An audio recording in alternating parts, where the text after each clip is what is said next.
द्वारिका लीला में श्री ठाकुर जी नित्य एक ही करवट से सोते हैं। एक दिन रुक्मणी जी ने कहा कि नाथ आप करवट क्यों नहीं लेते, मैंने बहुत दिनों से देखा है आप एक ही करवट से सोते हो, आप रात में जिस तरफ मुख करके सोते सुबह भी वहीं पाते हो, कोई पीड़ा है? आप कभी सीधे नहीं होते, कभी उस तरफ मुख नहीं करते, क्यों?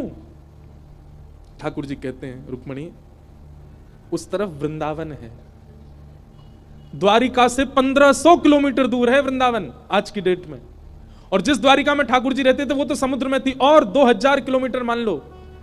ठाकुर जी उस दिशा में चलते नहीं है, उस दिशा की ओर खड़े नहीं होते ज्यादा देर तक जिस दिशा में वृंदावन है। कितना विरह,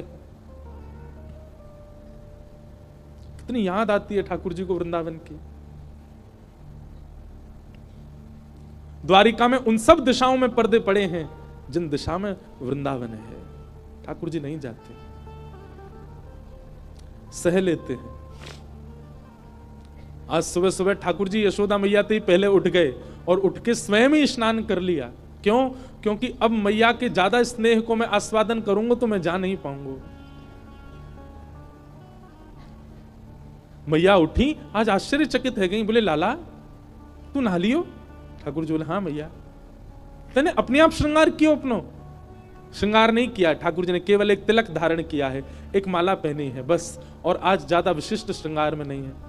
बोले मैया मैं जल्दी जल्दी मथुरा जाऊंगा तो फिर जल्दी जल्दी आऊंगा ना, या हमारे मोह लगी, तू तो सो रही है तो सोंदा हूं, मैं जल्दी नहा लियो मैया। यशोदा मैया थोड़ी सी विचलित तो हुई आज तक ऐसा नहीं हुआ था। ठाकुर जी ने मन में विचार किया, अक्रूर जी से जाके कहा अभी ब्रह्म मुहूर्त है, सुबह की बेला है, सब ब्रजवासी अभी सो रहे होंगे, मैया यशोदा नंद बाबा उठ जाएं, केवल इनको प्रणाम करके हम चलें मथुरा की ओर। अक्रूर जी महाराज बोले जी भगवान। जैसे ही जाकर के द्वार खोला ठाकुर जी ने, असंख्य गोपियां, असंख्य ग्वाल, सब ब्रजवासी, गैया सब खड़े हैं वहीं पर, और द्वार खुलते ही किसी के मुख से स्वर नहीं निकल रहा पर नेत्रों से आंसू गिर रहे हैं। ठाकुर जी कह रहे हैं अरे तुम सबरे सोए ना, तुम सब गए ना? अरे भैया इतना उदास काय को है रहे हो, इतना रुदन काय को कर रहे हो? मैं आ जाऊंगा ना, परसों आ जाऊंगा ना, मैं 2 दिना की तो बात है, ऐसे निकल जाएंगे 2 दिना तो।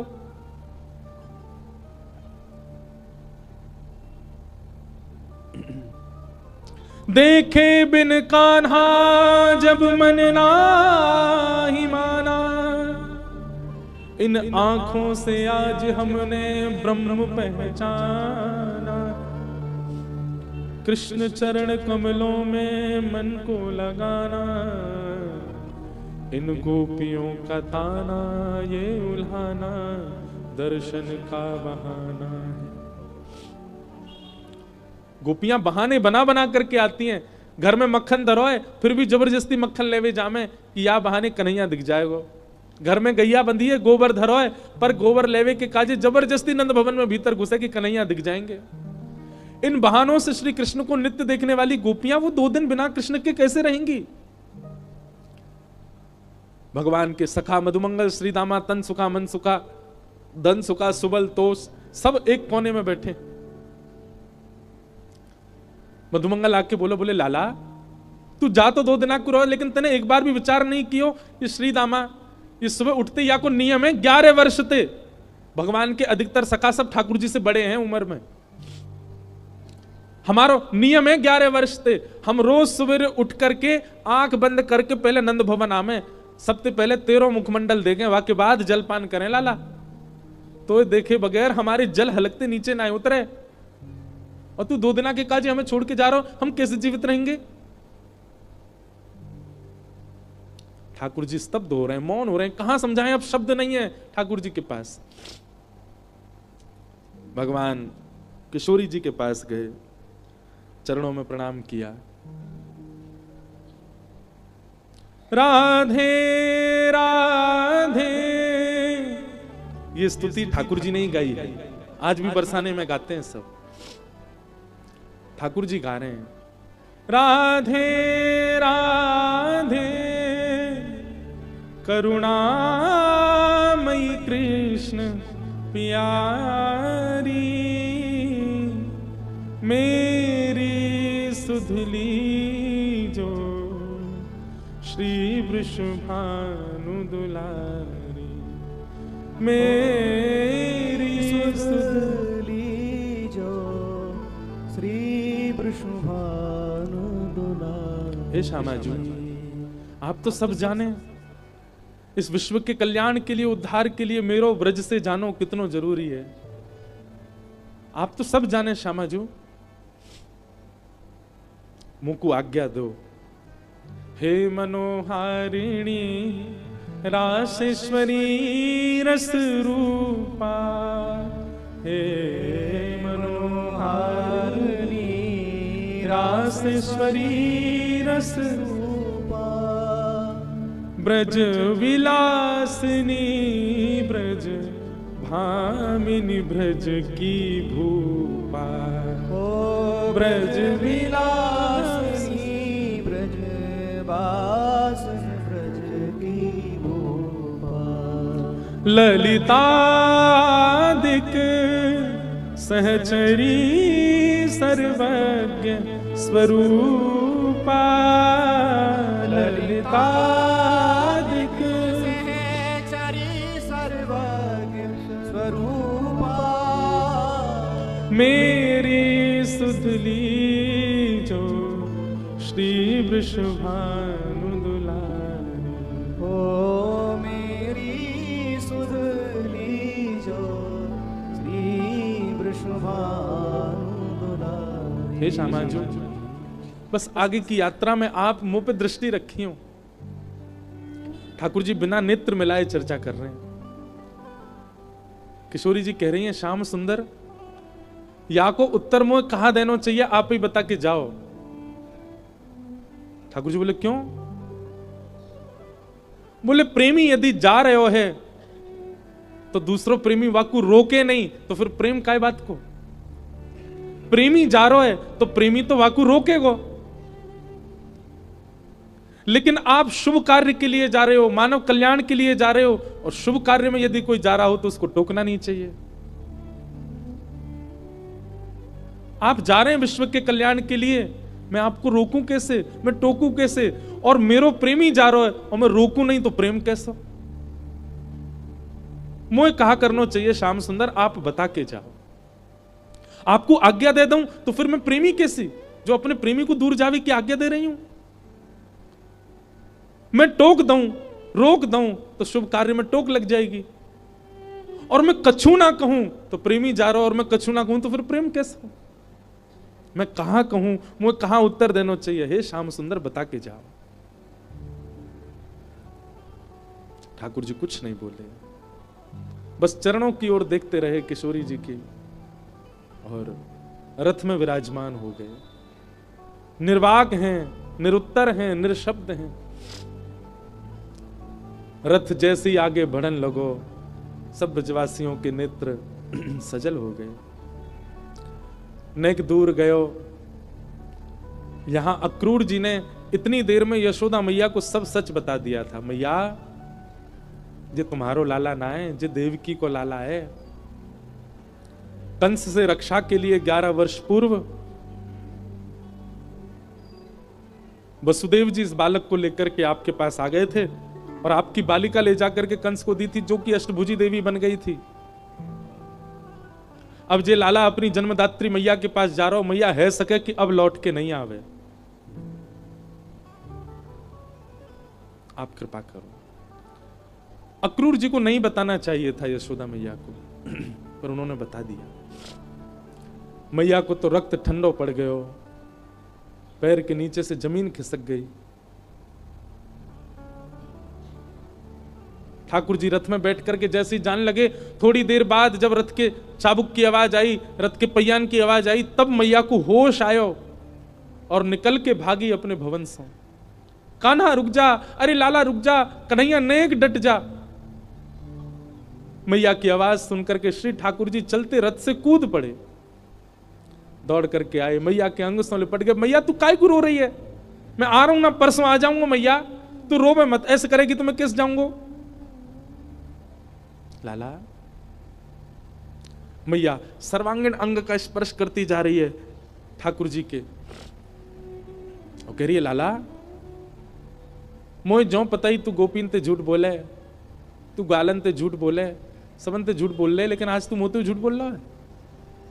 मुझको सब पता चल गई लाला, तू मेरो लाला ना है, तू तो देवकी को लाला है। कंस से रक्षा के काजे अक्रूर जी महाराज तो मेरे पास छोड़ गए, वसुदेव जी महाराज तो मेरे पास छोड़ गए। 11 वर्ष 56 दिना तक मैंने तेरो पालन पोषण कियो, मक्खन खावे के काजे तो को छड़ी दिखाई, उखल में बांध दियो, कभी तेरे पीछे छड़ी लेकर के भागी, कभी तेरो कान मरोड़ दियो, कभी तेरो हाथ जोड़ते पकड़ लियो लाला, ऐसो कोमल से मेरो लाला, आज मुझको ग्लानी है रही है, मैंने क्यों कियो ये सब। ना है मैया, तू मेरी मैया है, तू सब कर सके, तू कुछ सबरो अधिकार है, तू अभी मोको मार ले मैया, तू कुछ सब अधिकार है मैया, मैं तेरो ही तो हूं। लाला तेने बहुत प्रेम दियो मोको, तेने बहुत स्नेह दियो मोको, पर मैं इतनी निष्ठुर नहीं हूं कि एक मैया के प्रेमास्पद को हमेशा के लिए अपने पास रख लूंगी। मैं भी तो मां हूं, मैं भी तो समझूं कि बालक के बिछुड़वे को कष्ट कहा हुआ आज समझ रही हूं। मैंने तो फिर भी तेरो संपूर्ण बालपन देखो, पर जाने तो जन्म दियो वा देवकी मैया ने तो पूरा जीवन कारागृह में निकाल दियो। और आज भी अगर मैं तुमको रोक लूंगी लाला, तो मैं देवकी के संग बहुत बड़ा अत्याचार करूंगी। वैसे तो में मेरे प्राण बसे, है सके कि तू यहां तक गयो और शायद है सके कि मैं जीवित हूं ना बच्चू लाला, लेकिन अब समय देवकी को प्रसन्न करवे को है। तू जा, मुझको एक वचन देके जा लाला, तू देवकी को नहीं बताइयो मैंने तेरो हाथ पकड़ो, कान मरोड़े, तो को उखलते बांधो, और दूसरा वचन देके जा लाला। कहा तो कुछ जब भी खबर पड़े कि यशोदा मरणासन अवस्था में है, वह समय आ जाइयो मेरे पास, तो को निहार लूंगी, तो को देख लूंगी लाला, तो चैन से प्राण चले जाएंगे मेरे।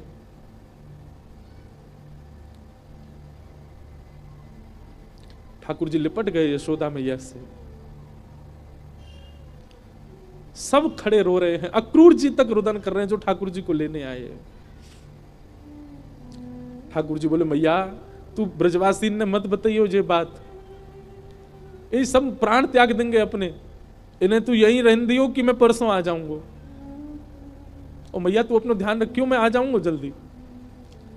चरणों में प्रणाम करके जैसे श्री कृष्ण मुड़े हैं रथ की ओर, यशोदा जी मूर्छित हो गए। ठाकुर जी ने गोद में भर लिया, सब ब्रजवासियों से कहा मैया को संभालो। सब ब्रजवासी संभालने लगे। बार बार ठाकुर जी मन में विचार करें मैं नहीं जाऊं, पर ब्रह्मांड दिखाई देवे, त्रिलोकी दिखाई देवे, द्वारिका दिखाई देवे, जीव उद्धार दिखाई देवे, हम मानवन को कल्याण दिखाई देवे, गीता को उपदेश दिखाई देवे, महाभारत को युद्ध दिखाई देवे, अर्जुन पर कृपा दिखाई देवे। इन सब के आगे ब्रज का प्रेम तोलने का विषय नहीं है, पर अगर ये प्रेम को त्याग नहीं कियो तो वो सब नहीं है पाएगा। कलयुग में सब लोग प्रेम जानने वाले समझने वाले नहीं हैं, सब स्वार्थ से मेरी भक्ति करेंगे। ऐसे स्वार्थियों के लिए भी मुझे कुछ ज्ञान तो देना पड़ेगा। बंधु हमारे ब्रज के ब्रजवासी पता है क्या कहते हैं? कन्हैया की हिम्मत नहीं कि ब्रज छोड़ के चले जाएं, तो मानव कल्याण जीव उद्धार की बात जब ब्रजवासियों को पता चली कि कन्हैया के जावेते जीव उद्धार होएगो, तो ब्रजवासी ने अपने अश्रु जल को संकल्प करके पूरे विश्व के कल्याण के लिए श्री कृष्ण रूपी हृदय को दान कर दियो। जैसे दान किया जाए अपनी बहुमूल्य वस्तु को, ऐसी ब्रजवासी ने अपने अश्रु जल को हाथ में लेकर के पूरे विश्व के कल्याण के लिए कि जाओ पूरा विश्व अपना कल्याण कर लो, इनकी वाणी सुन के, इनकी लीला सुन के, इनके वचन सुन करके सब लोग तृप्त है जाओ, वैकुंठ और स्वर्ग के गामी बन जाओ। वैसे तो हमारे प्राण बसे इनमें, पर इनके जावे से यदि सबको कल्याण है जाए तो हम सब इनको भेज नहीं रहे हैं, इनको दान कर रहे हैं आप सबन के उद्धार के लिए। ब्रजवासियों ने दान किया है श्री कृष्ण का विश्व को, नहीं तो कृष्ण हिल नहीं सकते वृंदावन से बिना ब्रजवासियों की इच्छा से।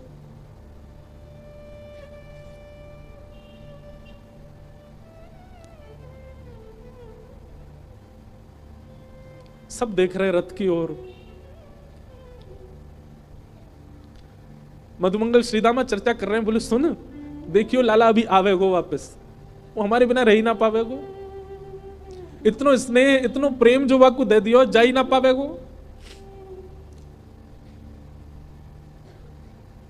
मधुमंगल बोलो सीधामा पर ये जा रो है, ये आना रो लौट के।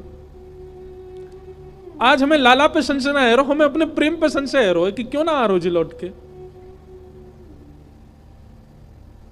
रथ दिखता रहा खड़े रहे, ध्वजा दिखती रही खड़े रहे, और जैसे ही रथ दिखना बंद हुआ, ध्वजा दिखनी बंद हुई, नहीं आए ठाकुर जी लौट के। असंख्य ब्रजवासी वहीं मूर्छित हो गए ठाकुर जी को बिना देखे।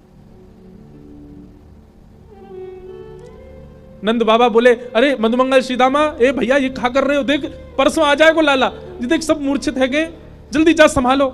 सब ब्रजवासी इनको लगायो, कोई जल लेके आ रहा हो, कोई जलपान करा रहा है, गोपी इनको ले करके घर की ओर भाग रहे हैं। ऐसी विरह वेदना सबके चित्त में है रही है। अरे केवल मानवों की बात नहीं है, गौशाला में बंदी 9 लाख से अधिक गैया, वो उनके बछड़ा भी दूध नहीं पी रहे हैं आज, उनकी बच्चियां भी आज दूध नहीं पी रही है। सब केवल अपने कान उठा के श्री कृष्ण को खोज रहे हैं। बंधुओं एक बात कहूं आपसे, लिख लीजिएगा, बद्रीनाथ आपको मुक्ति दे सकता है, जगन्नाथ आपको महाप्रसाद देंगे, द्वारिका आपको सुख देगा, रामेश्वरम आपको पुण्य देगा, वृंदावन केवल विरह दे सकता है। केवल विरह है वृंदावन के पास, केवल प्रेम है वृंदावन के पास। पुण्य की कामना से वृंदावन मत जाओ, वैकुंठ की प्राप्ति की कामना से वृंदावन मत जाओ। वृंदावन केवल विरह समेटे हुए है अपने अंदर।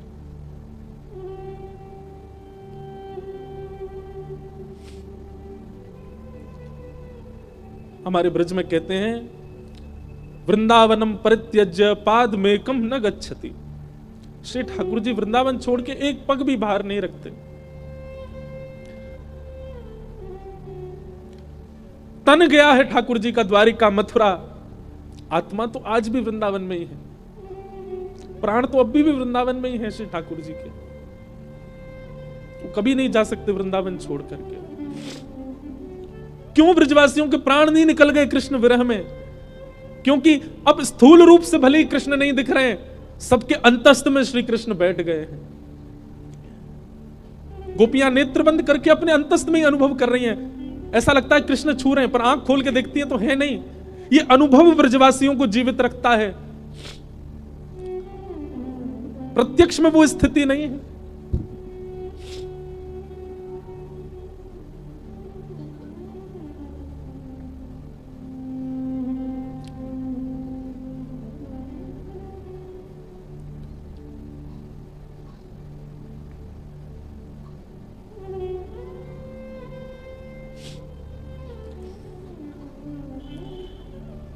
ठाकुर जी मथुरा पहुंचे। मथुरा आकर के श्री ठाकुर जी ने कुबला पीड़ हाथी का वध किया। अब ठाकुर जी की लीला में आपको ऐश्वर्य ज्यादा दिखेगा, क्योंकि प्रेमी श्री कृष्ण तो वृंदावन ही रह गए। ऐसा भी कहूं कि ठाकुर जी का स्वभाव वृंदावन में रह गया, अब प्रभाव आगे आ रहा है। वो चंचलता, वो मधुरता, वो प्रियता, अब सब ठाकुर जी ने उसको गौड़ कर लिया। अब ठाकुर जी परब्रह्म की भांति लीला कर रहे हैं। मानो अपने परब्रह्मत्व पर ही ठाकुर जी को क्रोध आ रहा है कि मैं क्यों हूं जिसके कारण मुझे व्रत छोड़ना पड़ा। कुबला पीड़ हाथी का वध कर दिया। जितने मल्ल थे कंस के कारक, कंस के रणभूमि में सबको मार दिया ठाकुर जी ने। और 50 सिड्डी ऊपर बैठे हुए कंस को देखा। एक छलांग मार करके ठाकुर जी उसके पास पहुंच गए, दोनों भुजाओं में कंस को उठा करके पृथ्वी पर पटक दिया। गिरते ही कंस के प्राण निकल गए। भगवान तुरंत कारागृह की ओर दौड़े।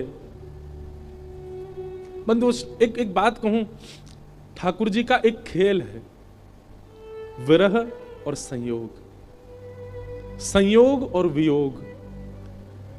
जिस किसी को भी संयोग का अनुभव हो रहा है, तैयार रहना, वियोग आएगा जीवन में, क्योंकि ये खेल है श्री कृष्ण का। वो ऐसे ही करते हैं, जिसको संयोग देते हैं उसको वियोग देते ही हैं। और जो कोई भी रुदन कर रहा है, जिसके भी चित्त में वियोग, जिसके भी जीवन में वियोग है, परेशान मत होना, एक दिन संयोग होगा। 11 वर्ष 56 दिन पहले छोटी से एक दिना के ठाकुर जी मैया को छोड़ के चले गए, उनको वियोग दे दिया। कहां तो इतना बड़ा संयोग दिया कि उनके गर्भ से प्रकट हुए, और गर्भ से प्रकट होते इतना बड़ा वियोग दे दिया कि मैया रोती विलकती छोड़ गए। 11 वर्ष 56 दिन तक मैं किसका पक्ष लूं, यशोदा जी का या देवकी का? देवकी मैया रोज कारागृह में खिड़की पे खड़ी हो जाती है, ऊपर साधन नहीं है तो जबरदस्ती घड़े पे घड़ा रख के या कोई ऐसी व्यवस्था करके खिड़की के ऊपर खड़ी हो जाती है, और वहां से वृंदावन से आने वाले लोगों को बुलाती है। बोले सुनो कहां ते आ रहे हो? बोले हम तो वृंदावन ते आ रहे हैं। अच्छा तुमने वृंदावन में कछु देखो? अरे बड़ी सुंदर लता गुल्म यमुना जी, ऐसी रेणु, ऐसी गैया, ऐसे गोपग्वाल। देवकी मैया बोले सबसे सुंदर कहा है वृंदावन में? मैया सबसे सुंदर तो यशोदा को लाला है। अरे मैया कैसो चले, कैसी बात बनावे, कैसे नैन मटकावे, वाके अंदर तो ऐसी सुगंधी आवे। अरे हम तो सांची पूछो, हम तो भैया देखवे जामे। द्वार वहीं खिड़की पर खड़ी खड़ी देवकी रुदन करती है, मैं कब देखूंगी अपने लाला को?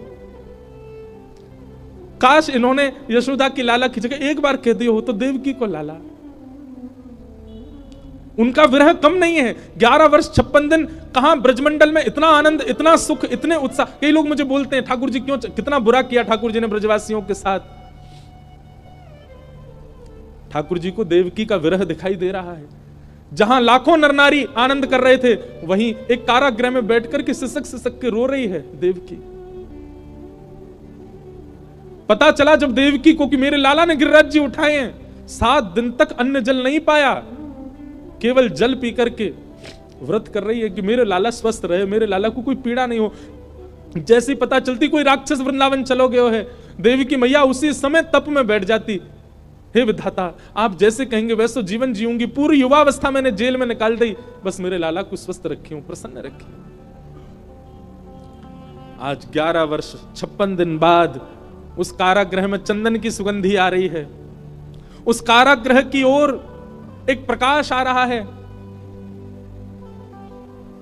जैसे देवकी मैया ने कारागृह के द्वार से झांक करके देखा, श्याम वर्ण है, मधुर कटाक्ष नेत्र हैं, अद्भुत अधरामृत है, घुंघराले केश हैं, सुंदर पटका डाले हैं श्री ठाकुर जी, त्रिभंग ललित श्याम सुंदर, टेढ़ी सी चाल चलते हुए आ रहे हैं मैया की ओर। जैसे ही मैया ने देखा, देखते ही मैया तो न्योछावर हो गई लाला पे। मेरो कन्हैया आ गयो, मेरो लाला आ गयो। जेल के भीतर ही नृत्य करने लगी। ठाकुर जी दौड़े मैया के पास,